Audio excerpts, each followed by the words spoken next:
Să fii sănătos, bebe, să fii la fel de cu minte. Curajos, să încerci tot ce vrei.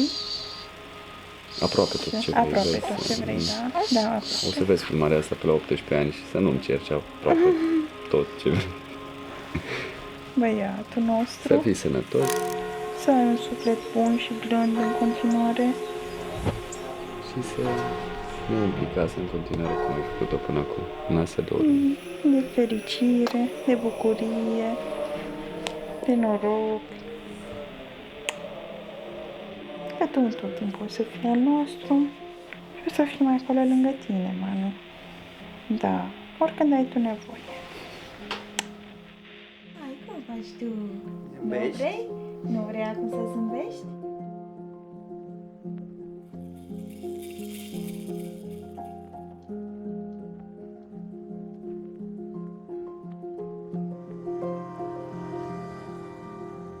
Dumnezeule nostru, ia-mă cu acestea toate cuvinte, către luminarea ta cea sfântă și învrednicește pe dânsul ca cei dar mare al Sfântului Botez, dezbracă pe dânsul de cele vechi și de mărești, de viață de veci și umple, de puterea Sfântului Duh străunirea cu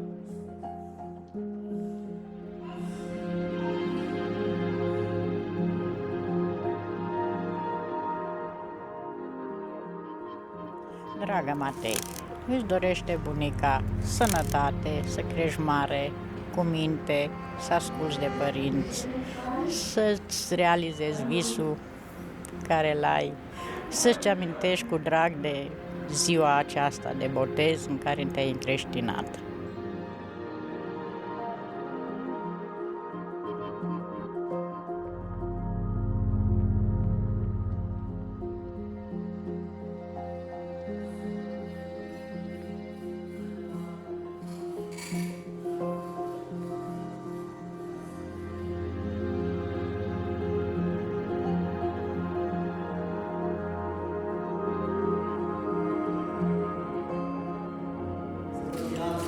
Dumnezeu Matei Dimitrie, numele Tatălui, amin, și al Fiului, amin, și al Sfântului Duh, amin, acum și pururea și în vecii veci.